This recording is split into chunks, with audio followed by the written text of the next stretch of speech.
Bon après-midi à toutes et à tous et bienvenue sur Viara TV dans votre émission Sainteté à l'Éternel, une émission qui permet de développer votre croissance spirituelle. Pour aujourd'hui, nous serons en train d'aborder un thème essentiel, savoir se séparer pour avancer avec Dieu. Alors, nous sommes très heureux de recevoir ici sur ce plateau le frère Rémi Pamphile, à qui nous passons nos salutations. Bonjour. Frère Rémi, avant de poursuivre, n'est-ce pas qu'il est dit dans sa parole que tous ceux qui respirent l'eau l'Éternel, nous allons devoir prendre un moment afin d'être reconnaissants envers notre Créateur. Et testez aussi si vos mains sont en bon état. Est-ce que vos mains sont en bon état ce soir? Est-ce que nos bouches aussi? Est-ce qu'on peut se lever s'il vous plaît? Pendant juste quelques minutes, on se lève, on acclame très fort le Seigneur. Si votre voisin ne peut pas, soit sans force, on peut pousser des cris de joie. Betela Yesu mon lolo bien. Est-ce qu'on beta vraiment côté on a kuna pe bayo kango? Alléluia. Jésus criait Seigneur. Ata mikakata ne telemi. Ata bambonge telemi. Bisoto yebi ete tokolonga kaka. O azana liloba suka na bombo ina yoko mona Yesu. Alléluia. Il est fidèle.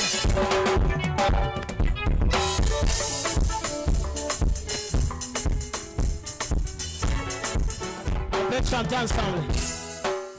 Et comment pourrais-je contenir ce torrent qui te verse autant d'amour dans mon cœur, qui remplit ma vie de ton bonheur, Jésus, qui me fait chanter ta gloire et ta louange. Je vivrai pour voir ta gloire et célébrer ton nom.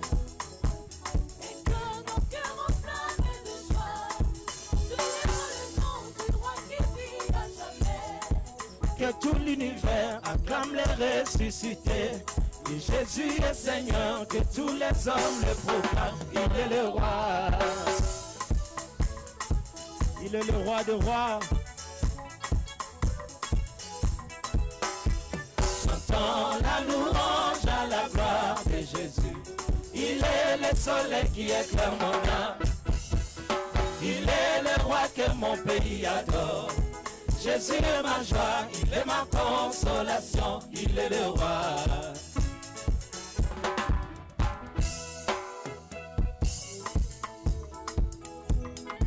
Jésus criait Seigneur.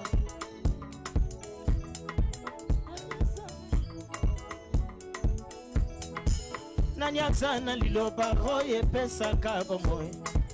Nanyazana bolingo oye lekela kande bato. Nanyazana liloba suka wana mboka Kongo. Nanyazana makoki yako balola peko bandela nyonso. Yesu kombo na Nzambe. Yesu kombo na Nzambe. Nani yango mokonzi ya milimo nyonso ya bato. Nani kombo na ye eleki ba kombo nyonso na nguya. Nani alongola kama wana mitema bato. Nani abalola kakolele komi esengo. Yesu, Yesu kombo na Nzambe. Yesu kombo na Nzambe. Yesu kombo na Nzambe. Yesu kombo na Nzambe. Ngo etika bilembo na tango na bato. Yesu kombo na Nzambe. Epoti na bomo ina yoli sapo échanger. Yesu kombo na Nzambe. Yesu kombo ya bokeli. Yesu kombo na Nzambe. Yesu kombo na Nzambe. Yesu kombo na Nzambe. De retour sur ce plateau, c'était le groupe Gaël Lubumbashi avec lequel nous avons béni le nom de notre Seigneur. Vous savez, dans la vie chrétienne, il y a des moments où nous devons prendre des décisions, des moments où nous devons se dire, voilà, j'arrête avec telle relation, avec ceci comme influence, n'est-ce pas? Mais par moments, ça semble compliqué. pourtant c'est important pour avancer avec notre Dieu. Voilà pourquoi, pour en savoir plus sur ce sujet, je donne la parole à notre intervenant de ce midi, le frère Rémi Pamphile. Déjà, je lui pose la première question. Que signifie se séparer allant du thème que nous sommes en train d'aborder cet après-midi? Alors, merci beaucoup pour la parole. Lorsque l'on parle de se séparer dans le contexte justement de notre message, c'est justement faire le choix audacieux de renoncer à tout ce qui empêche Dieu de pouvoir agir dans nos vies. On en parlera peut-être, ça peut toucher aux personnes, ça peut toucher à un comportement, ça peut toucher même à un lieu géographique. Nous devons donc faire ce choix audacieux, comme je le dis. Je parle d'audacieux parce que ce n'est pas facile de se séparer. Oui.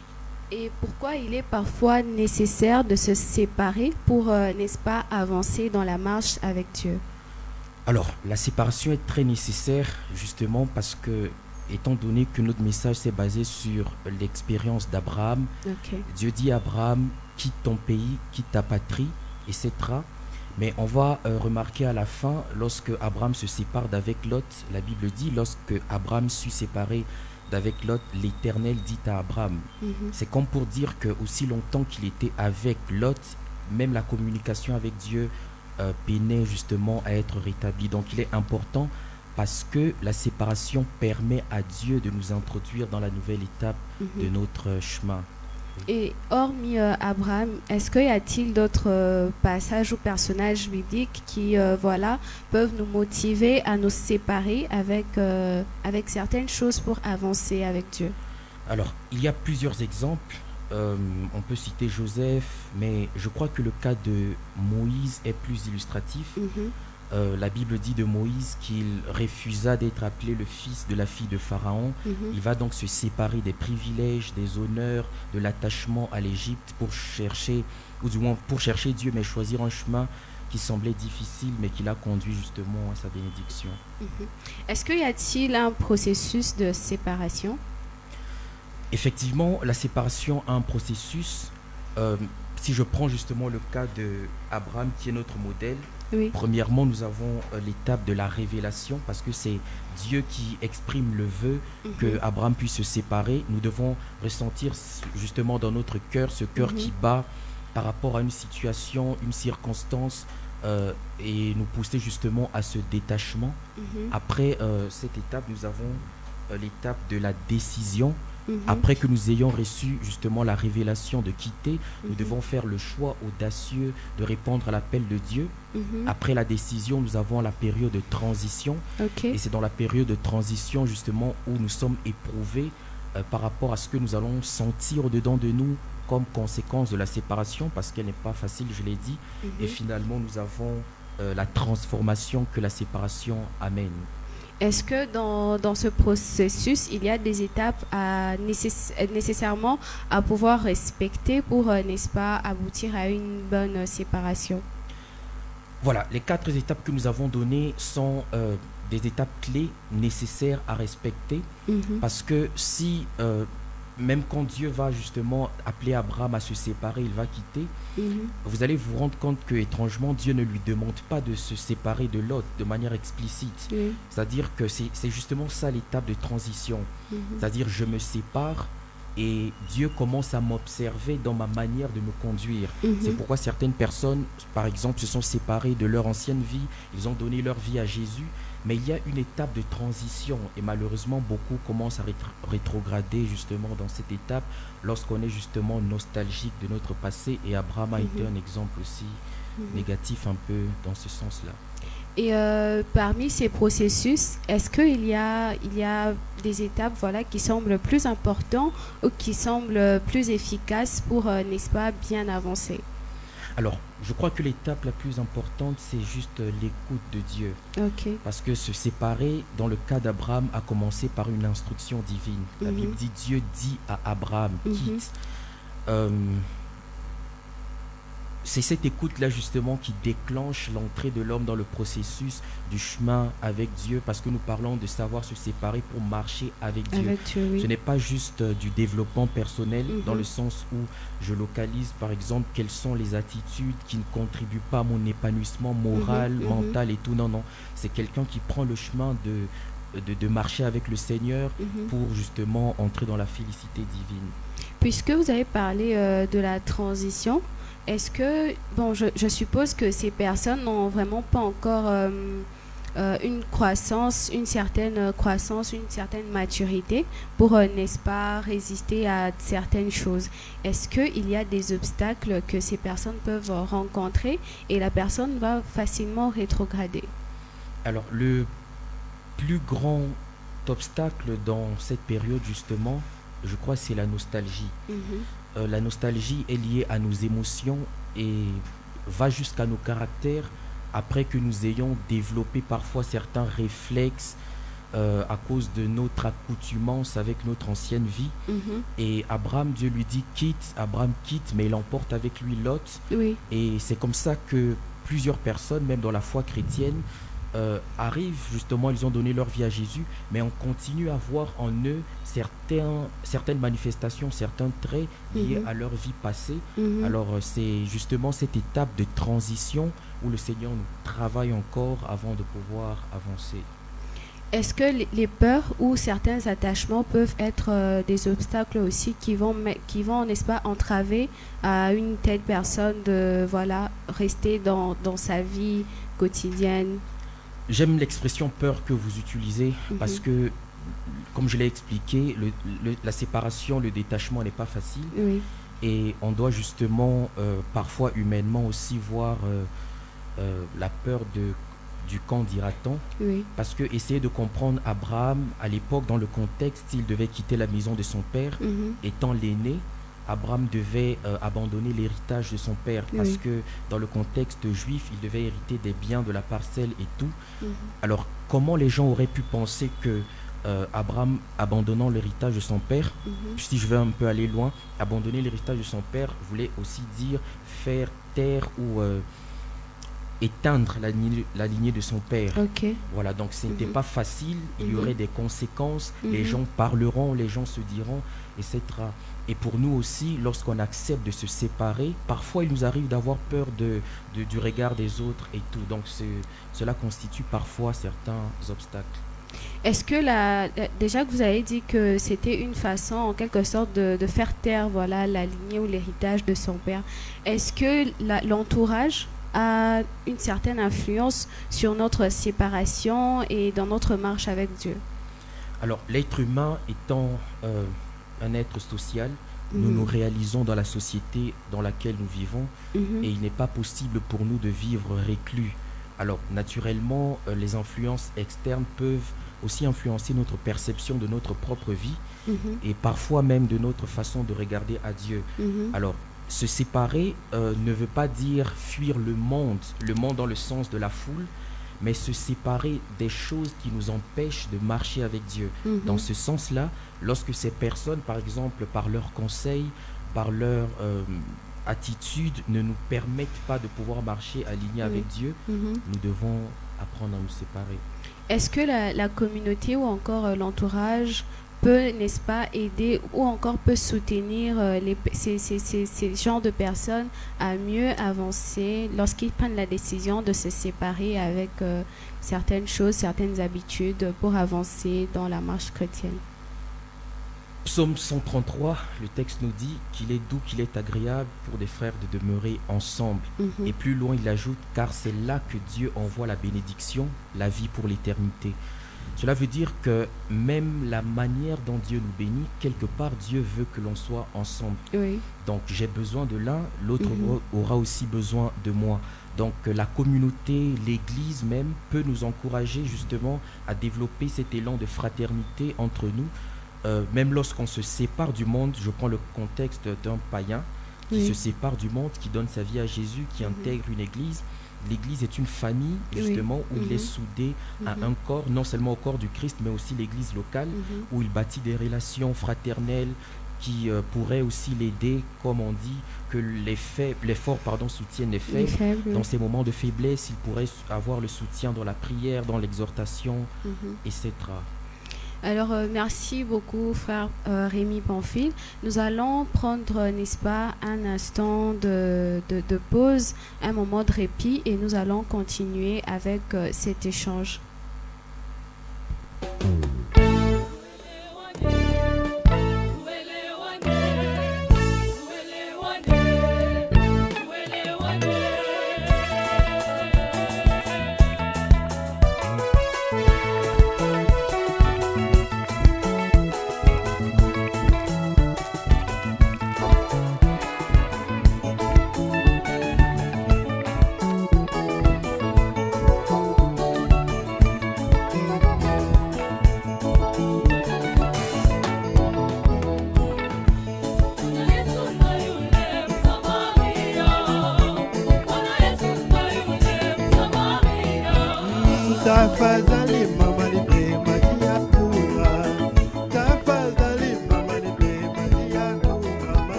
Notre pause a été prise avec la chorale Nouvelle Alliance de la PP Unilou. Ainsi, chers auditeurs, nous continuons avec notre échange sur le thème savoir se séparer pour avancer avec Dieu. Alors, frère Rémi, comment pouvez-vous nous expliquer cette partie avancer avec Dieu? Alors, avancer avec Dieu, oui, dans le contexte de la séparation dont nous sommes en train de parler, est un chemin de foi. Oui. Dieu, j'ai envie de le dire ainsi, est un peu exigeant, dans le sens où il nous demande justement de pouvoir nous détacher des choses qui ne sont pas compatibles à son identité. Il a dit, faisons l'homme à notre image, selon notre semblance, afin qu'il domine. Oui. Quand il dit afin qu'il domine, c'est-à-dire que la domination est la conséquence de la ressemblance que nous avons avec lui. Donc il n'y a que notre ressemblance avec Dieu qui nous garantit d'être en sécurité dans notre marche avec lui. Donc j'ai envie de le dire ainsi pour aller un peu loin. Oui. Lorsque c'est un peu comme si quand Dieu dit à Moïse, personne ne peut me voir et vivre. Oui. C'est pour dire en fait que celui qui marche avec moi sans me ressembler est en danger. Alors il n'y a que la ressemblance avec Dieu, la séparation du monde qui nous met en sécurité pour avancer avec Dieu. Et comment cette séparation peut mener une personne à développer une relation un peu plus profonde avec Dieu? Comment la séparation nous amène à mener une relation plus profonde avec Dieu? J'ai toujours médité sur ce que David dit. Vous voyez, il dit, quand je marche dans la vallée de l'ombre de la mort, je ne crains aucun mal. Alors, quand vous remontez un peu plus haut dans le psaume, David dit, il parle de Dieu en disant, il est avec moi, il me conduit, il me dirige, il restaure mon âme. Il parle de Dieu à la troisième personne. Mais quand David se retrouve justement dans la vallée de l'ombre de la mort, c'est qu'il y a eu séparation, il se retrouve abandonné par le monde, etc. Il dit cette fois-ci, tu es avec moi. Donc le Dieu qui était à la troisième personne, David le présente à la deuxième personne. Or quand je tutoie quelqu'un, cela veut dire que nous sommes intimes. Donc c'est dans la séparation que David apprend l'intimité et la relation avec Dieu. Il y a des choses qu'on apprendra de Dieu que lorsqu'on apprendra à se séparer de la masse. Est-ce qu'il y a des moyens, n'est-ce pas, qui ouvrent des portes à cette relation profonde avec Dieu? Jésus nous donne le modèle quand nous lisons dans le parcours de son ministère. La Bible nous dit que Jésus, s'étant séparé de la foule, il monta sur la montagne pour prier. Donc la notion de séparation est évoquée et ça le conduit justement à une communion interne avec Dieu. Et c'est de cette prière qu'il fera avec Dieu. Il descend de la montagne, il choisit même ses disciples. Donc cette intimité avec Dieu nous permet justement de recevoir même des directives de Dieu. La prière justement est un élément pratique. Puisque vous avez parlé de la prière, moi j'aimerais savoir, est-ce que la prière c'est parmi les exercices qui permettent, n'est-ce pas, à la personne, après avoir se séparé de ses anciennes habitudes, et permet à cette personne de développer encore plus la communion profonde avec Dieu? Ou encore, en dépit de la prière, il y a encore d'autres exercices à mettre en pratique? Alors déjà, quand vous parlez de prière comme pratique, je ne dirais pas prière comme pratique parce que si je prends la prière comme une pratique, on peut tomber dans le légalisme et la prière serait vide de son sens. Je parlerai plutôt de la prière comme une communion naturelle d'un enfant qui parle à son père. En ce moment-là, la prière devient un instrument qui nous permet aisément de pouvoir communier avec Dieu. Mais au-delà de la prière, que je puis parler comme, si je parle de pratique, comme étant chose à faire, alors je puis ajouter également le jeûne.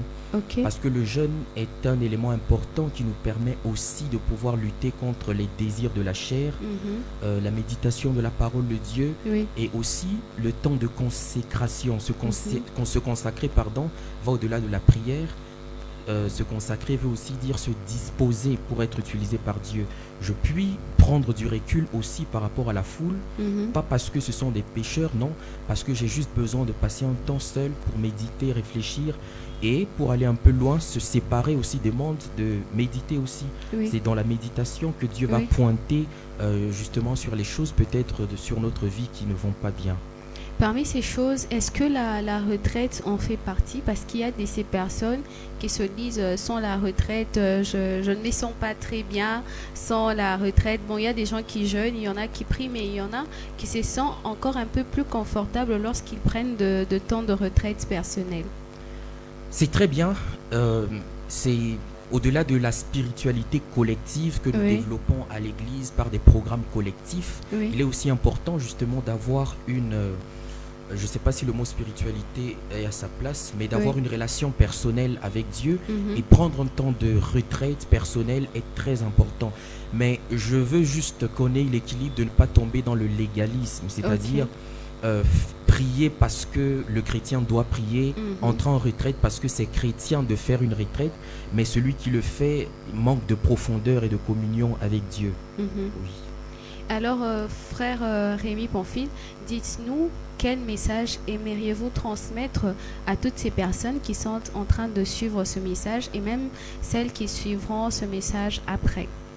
Alors, le gros message que j'aimerais adresser se résume en un seul mot: se séparer.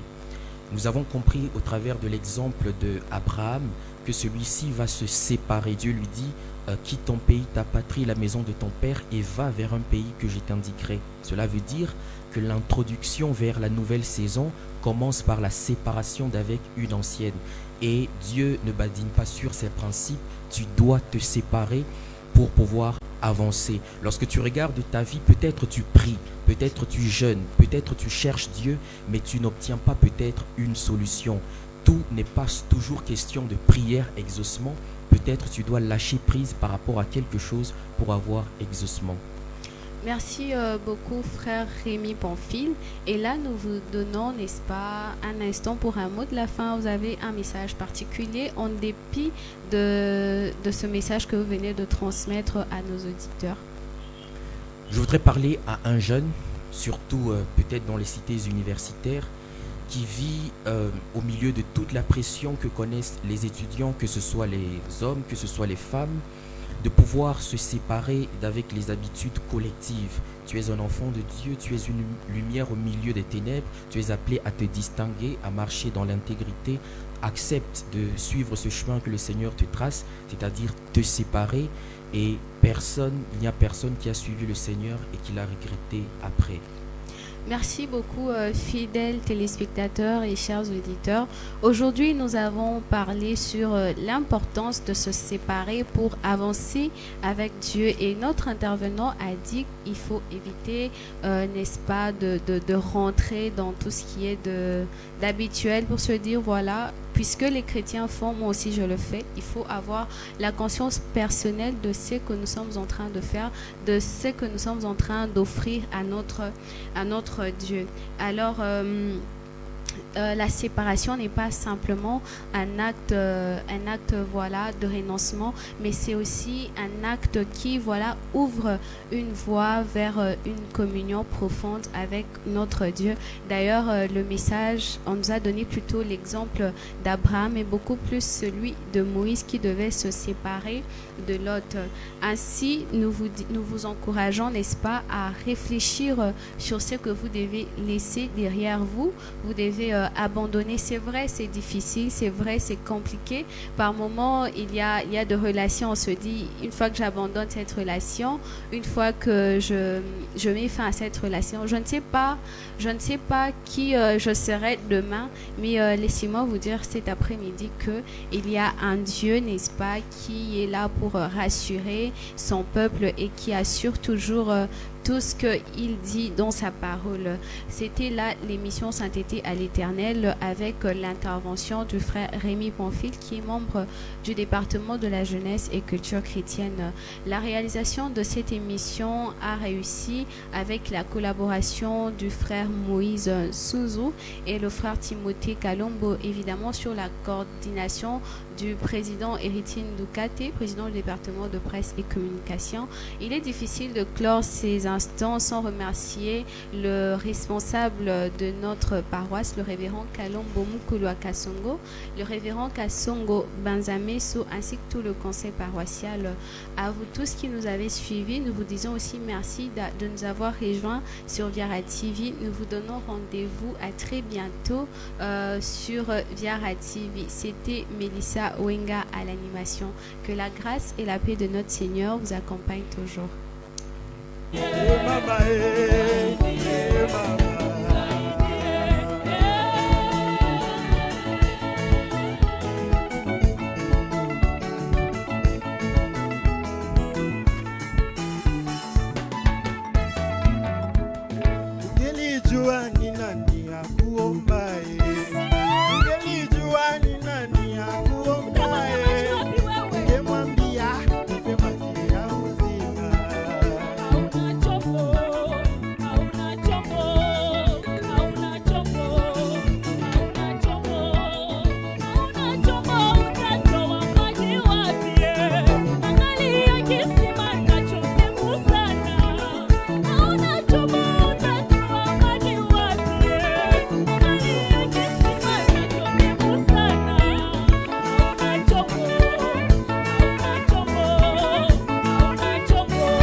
Nimekomea hapa, nimefunda hapa, sasa hakuna mtu atanitenkesha.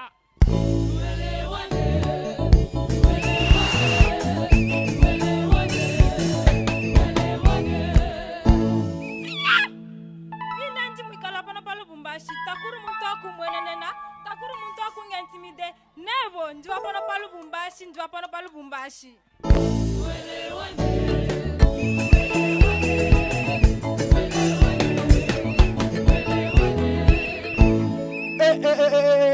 Bisonde bakolomboka tobotami awa tokoli awa moto ako intimide biso azate